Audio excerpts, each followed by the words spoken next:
What does data communications mean to you? Well, I'm naturally concerned with systems, and if you will look at a traditional or conventional system, you might imagine a computer here, and associated with the computer are standard types of peripheral devices with which we're all familiar, and this may be a card reader, a printer, a magnetic tape station, etc.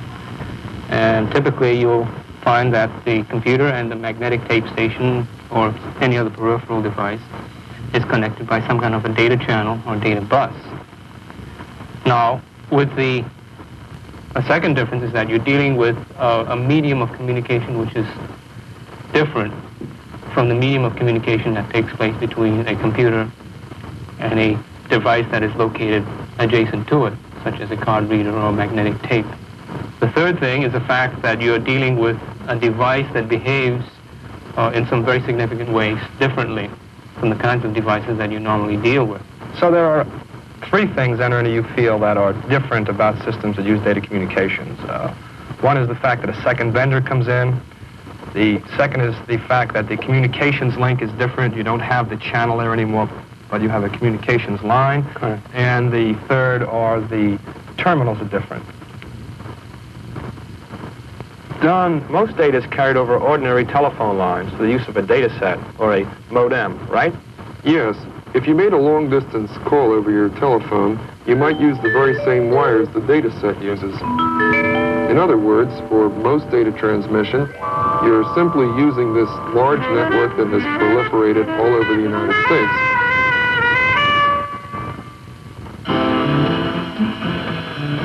So that it's the same network that carries your voice messages that carries your data. Exactly. And the basic reason that they use the voice grade circuit is because it's simply there. This is, of course, why the voice grade circuit is of paramount importance.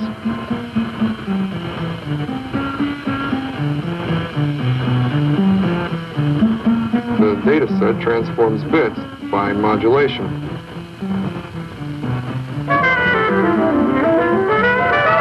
The same way the telephone transforms voice into line signals by distorting the line current into a distinct signal equipment. The data set actually transforms the bits coming from a computer or remote terminal into modulated line signals. The rate at which you modulate generally depends on the bandwidth or the capacity of the line. At the receive end, the data set reverses this process by demodulating the line signals back into bits. In addition to voice grade, there are two other grades of line facilities. Oh, I think we lost our control unit here. Let's restore it. The command to perform the operation has been sent to the control unit.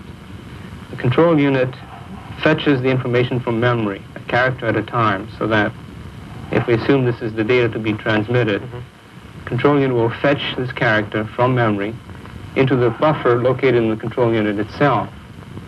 And from here, now we can substitute this character for 5 bits. So let's take these 5 bits. What it will do is perform the operations necessary to send these things out 1 bit at a time. Where do the start-stop codes come in, or the bits come in? If start-stop codes are necessary, it'll include them. Okay, so we have a start bit and a stop bit. So here are at least 2 functions of a control unit. It'll serialize the information to be transmitted, and if necessary, it'll frame the data in start-stop bits. Now, for reception, I think we can reverse the process quite simply. Turn this around. What it'll do is strip off, once it has assembled a full character, it'll strip off start-stop bits, because as information, they have no content whatsoever. Bring a character into its buffer, assemble that as a character, and move it back into memory in that fashion. So that it's not a complicated process, really, insofar as reading and writing. You give a write command, in effect, and then this unit takes care of all of the start-stop bits if they're necessary, the breaking down into bits, the serialization. It's all performed there. It then places it on the line in the correct manner. In effect, right. In effect, the write operation that is performed by the programmer is analyzed and broken down into sub-activities by the control unit. Another function of the control unit is to perform what may be called multiplexing several lines. For example, we may have a situation here where another terminal is out there like that, and you can multiply this situation many times. Because the internal memory speed of the computer is so fast, it tends to be uneconomical in terms of computer resources to dedicate its attention to only one line at a time, because the relative data rate on each line is very much lower than that of the internal memory speed of the computer. Okay, just dripping off in effect and very slow. Right. By computer standards, it's dripping off at a very slow rate. So what you would want is some kind of a facility for handling all of these lines simultaneously, so that I have a situation where data is coming in simultaneously from many lines, all right? Mm-hmm. And the control unit has a facility for doing this by scanning these lines. In effect, performing a scanning operation as if it were touching points on the clock and sampling each line as it goes around for activity. Activity being represented as the transmission of information into the computer or out of the computer. So that this is a second major function of the control unit, to perform this kind of multiplexing operation by making efficient use of the computer by running several lines simultaneously. That's one of the reasons, I guess, why this unit is designed specifically for certain terminal line combinations. The scanning speed has to be uniquely engineered if it's going to scan amongst many, many lines. It has to know which lines it's scanning, which kind of lines anyway. Right, there has to be a balance between the scanning rate, the internal memory speed of the computer, the data rate of the lines, and the number of lines being scanned. Mm-hmm. We should also say that in this instance, the information can be traveling in opposite directions, so that you can have output and input simultaneously in this fashion, which is another function of a control unit, to control two-way communications. What does this mean to the guy who's doing the programming? Is this what this means is that he can initiate a read command on this line and practically simultaneously initiate a write command on that line and have both going on simultaneously. Oh, they just pass into the core memory or out of the core memory by themselves once you address the right command. What this implies is that there is at least one character buffer per each line within the control unit, for moving memory between the control unit and memory. Mm-hmm. Our third function, which is quite important in an advanced control unit, is the interrupt function. Let's now pretend that each of these blocks is a character rather than one bit.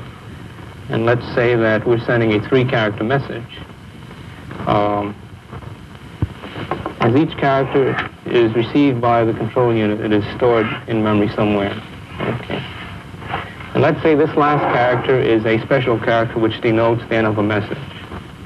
If this control unit were designed to recognize that character, and typically this would be the case, as the end of message, upon detection of this character, it will generate an interrupt to the computer indicating to it that a whole message block has been received. Therefore, the function of the program then is to do something with this data, because an integral message block has been received.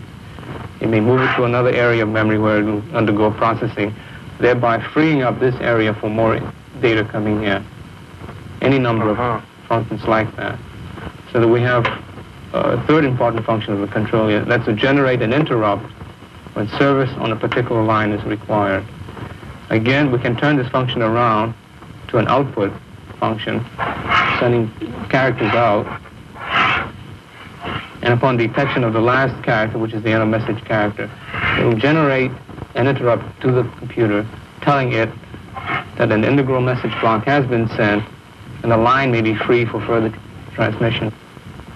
I see. So that's very important, the interrupt, and without that you'd have to go to a lot of trouble scanning for this special end of message character each time you get a character. So these are three among the more important functions of a control unit. One, to perform serialization or character assembling, depending on whether you're going in or out. Another is to perform the multiplexing function, which is to serve as many lines simultaneously. Third is to generate interrupts when it is appropriate. We mentioned the question of differences in the problem of programming a data communication system. To begin with, he has to now understand what data communications means in its total context. And I think we outlined earlier in our discussion that there are three things that make his job different when data communications enters the picture. One is the fact that there's an introduction of a second vendor, in some cases a third vendor. which is a supplier of communication system services. Secondly, the fact that he is dealing with a medium for data transmission which is different.